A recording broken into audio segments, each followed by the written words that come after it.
Salut les geeks, c'est Bob Zombie, toujours vivant et toujours debout. Je discutais récemment de super-héros de comics avec des jeunes dont la proximité me répugne, car je suis comme Patrice Laffont, je n'aime pas les jeunes, et je me suis rendu compte à l'occasion d'une discussion sur Captain Marvel que nous ne parlions pas du même personnage. Biberonné par les éditions Luc dans les années 80, Captain Marvel pour moi c'est ça, ou à la rigueur ça, mais c'est surtout ça. Pourtant, dans l'esprit des jeunes béotiens qui m'entouraient, Captain Marvel c'était plutôt ça, ou pire que tout, ça. J'ai trouvé cette différence de perception du personnage plutôt cocasse. Ah ouais, c'est cocasse. Et elle a été l'occasion pour moi de me poser des questions existentielles sur ce que je savais véritablement du parcours du Captain Marvel dans les comics. Et très vite je me suis rendu compte que le personnage avait différentes facettes, et même si ça ne vous intéresse pas parce que vous êtes des grognons, je me propose de revenir dessus avec cette légendaire magnanimité qui me caractérise.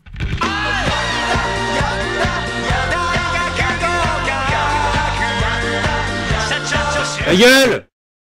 J'ai fouillé dans les différents comics et je comprends tout à fait pourquoi ces jeunes margoulins n'ont pas les mêmes repères que moi. Ce n'est pas qu'un problème générationnel, c'est surtout un gros foutoir dans les intentions éditorialistes des maisons d'édition. Alors bien sûr, il y a la vision du personnage d'aujourd'hui qui a pris le pas sur l'esprit des néophytes à partir de 2019 lorsque Captain Marvel est sorti dans les salles suivi d'Avengers Endgame. Les deux films ont mis en scène une héroïne super balèze, un peu trop badass à mon goût. Bah oui, parce qu'elle est tellement puissante qu'elle aurait pu sécher Thanos, figure in the nose. Mais là n'est pas la question. Captain Marvel a tellement porté de costumes au sens propre comme figuré au cours de son histoire sur papier qu'il est temps de mettre de l'ordre dans ce que nous savons, et pas seulement de Marseille. Et alors forcément, on ne peut que revenir sur le premier Captain Marvel qui n'est pas une personne à part entière, mais en fait un titre partagé par plusieurs super-héros chez DC, chez Marvel ou chez Farah Fawcett Comics. Et justement, commençons par là. Vous savez tous que Superman apparaît chez DC en 1938 et qu'il connaît dès sa création un immense succès, lançant tout bonnement la mode des super-héros. Et l'année suivante, en bonne opportuniste qu'elle est, la société Farah Fawcett Comics profite de l'essor des comics books pour se développer et créer en février 1940 le premier Captain Marvel dans Wiz Comics, dessiné par C.C. Beck et réalisé par Bill Parker.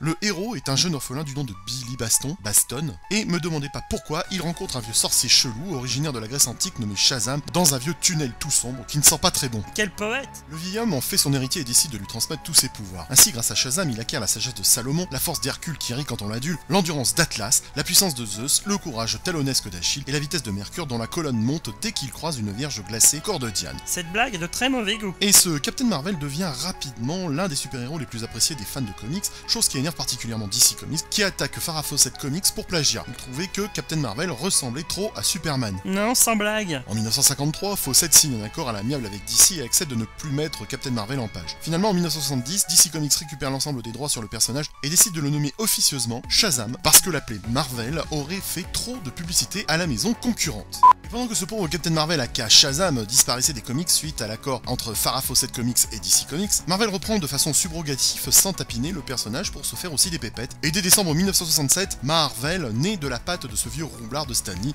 assisté au dessin de Jen Collan. Il apparaît donc dans son moche costume vert dans Marvel Super Heroes numéro 12, épisode que les plus vieux ont découvert chez Luke dans le Marvel numéro 1 ou dans les Strange Special Origins 178 bis pour les moins vieux. C'est un guerrier du dernier cri, c'est-à-dire jeu de mots, C'est-à-dire pas compris? envoyé sur Terre pour espionner les humains. Déjà, tu te demandes pourquoi les cris ont peur de la technologie des humains. La Terre ne constitue pas une vraie menace pour les autres races extraterrestres, comme le prouve sa peu flatteuse description dans le manuel galactique des voyageurs suicidaires. Est une petite planète de merde dirigée par des enculés.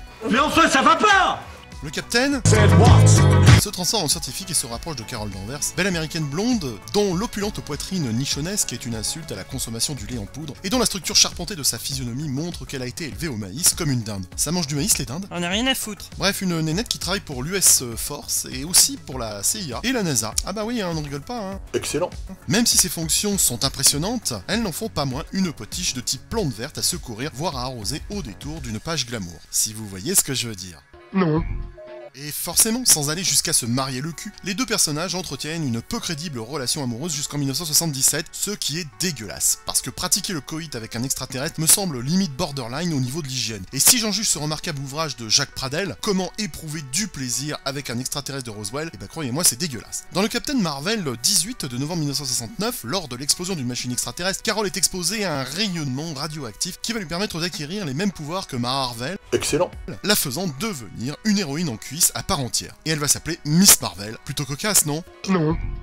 Les lecteurs français ont pu lire cet épisode dans le Strange 65 de mai 1975, et ce récit sera confirmé par Miss Marvel numéro 2 de février 1977, vu dans le premier album de Miss Marvel chez Haredi au deuxième trimestre 1980. Eh bah vas-y, parle plus vite en entier. Les lecteurs nostalgiques en fin de vie, qui ont lu les éditions Luke dans les années 70, ont pu lire les aventures de Marvel dans la revue Marvel 1 à 13, puis dans Strange à partir du numéro 64 en avril 1975, avec cette merveilleuse couverture qui crée joie et excitation chez les collectionneurs et autres boomers prostatiques. Excellent. Le bon vieux Captain quittera la revue dans le Strange 89 pour aller vivre un an plus tard ses aventures dans le Titan 13 jusqu'au numéro 34. Bien évidemment, les plus grandes histoires de Marvel sont parues dans Strange à l'époque de Jim Starlin, jeune auteur un peu chelou, fasciné par l'espace et la mort, qui va faire s'affronter Captain Marvel et Thanos, gros débile de sa race qui veut s'emparer du cube cosmique et détruire l'univers. On ne sait pas pourquoi tous ces méchants avaient envie de détruire l'univers. C'était la mode à l'époque. Mais c'est surtout dans le Strange 77 que la destinée du Captain Marvel change. Lors de sa confrontation contre Nitro, il s'intoxique avec un gaz mortel et cette aventure donnera plus tard l'occasion à Jim Starlin de raconter la mort du Captain Marvel. Ah!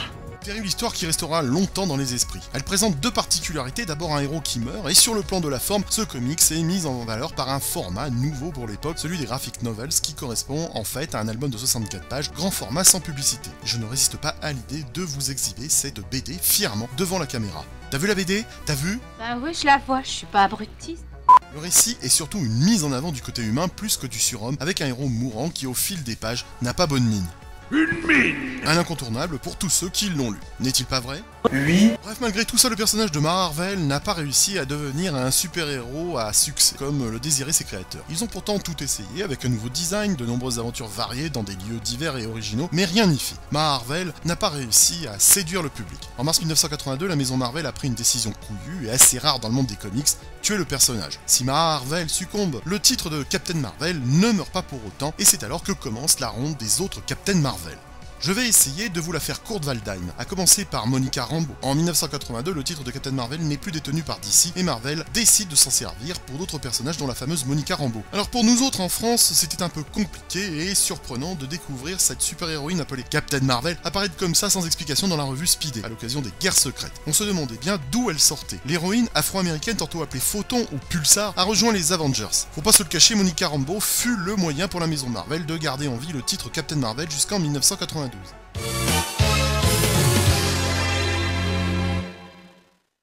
Et alors après c'est la fête du slip, comme on le dit dans le Médoc. Toute une tripotée de Captain Marvel réapparaît dans les années suivantes. D'abord Jenny Svell, qui n'est autre que le fils du premier Captain Marvel. Le gazier a été créé artificiellement après la mort de son père et il possède les mêmes pouvoirs et costumes. Surnommé au début Legacy, il est donc devenu le troisième Captain Marvel et il est aujourd'hui Photon 3. Mais c'est pas tout, car il y a eu aussi Phyla Vell, qui est la fille de Marvel, et également créée après sa mort. En 2003, elle devient le quatrième Captain Marvel, après que son frère soit devenu Photon. Bon, et puis alors l'autre, je ne sais pas comment le prononcer, et ça n'a rien à voir avec le fait que j'articule comme un lundi, mais il s'appelle un clone du premier Marvel. Moi, je trouve que l'utilisation des clones dans les années 2000-2010 est d'une facilité scénaristique très agaçante. C'est un procédé de feignant. Le clonage et le voyage dans le temps sont des procédés de paresseux quand on n'a pas d'imagination. Ouais, c'est pas faux.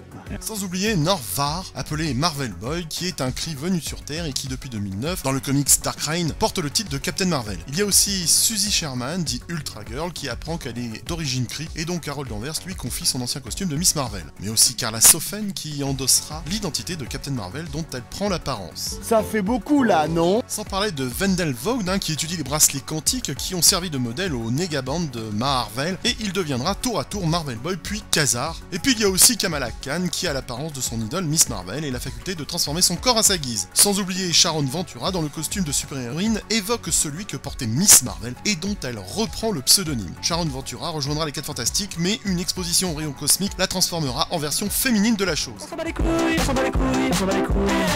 Bref, beaucoup trop de Captain Marvel, et sorti de l'aspect financier parce que Marvel est une entreprise qui veut se faire du pognon, et ben on voit pas trop l'intérêt scénaristique de faire ça. Bah ouais, franchement, pourquoi faire ça? Pour Frodo.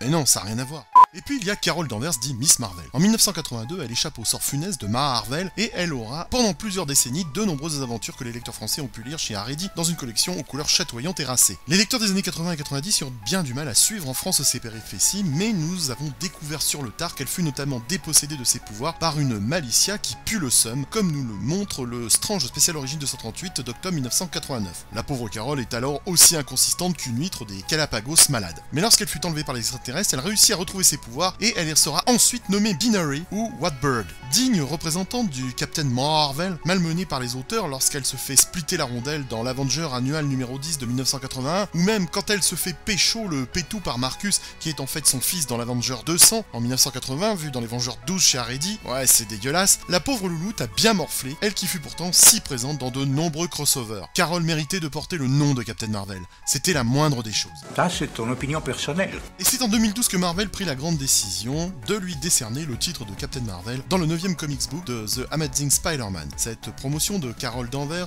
dans les comics la propulsera au rang de star chez le MCU, qui va l'intégrer dans son univers cinématographique. Voilà, je tenais à faire le point sur les différentes apparitions de Captain Marvel à travers l'histoire des comics, et on a vu que c'était bordélique. On comprend dès lors les différences de perception que tout un chacun peut avoir sur ce personnage aux 1000 visages, portant parfois des mamelles défiant la gravité. Cela a pu embrouiller comme les œufs bien des lecteurs de comics, à commencer par nous autres vieux lecteurs, pourtant habitués aux changements éditoriaux de chez Marvel. J'espère que cette vidéo vous aura été agréable, laissez un pouce bleu pour récompenser mon boulot, et n'hésitez pas à partager cette vidéo, car je suis comme Jean-Claude Brialy, j'adore élargir le cercle de mes amis. Et surtout, n'achetez pas chinois, c'était Bob Zombie, le prince de la bulle de love dans le tube, à bientôt les geeks. Philippe, je sais où tu te caches. Non, Abdelrahman Dafri. Mais enfin, ça va pas. Mais c'est juste insupportable. Arrêtez.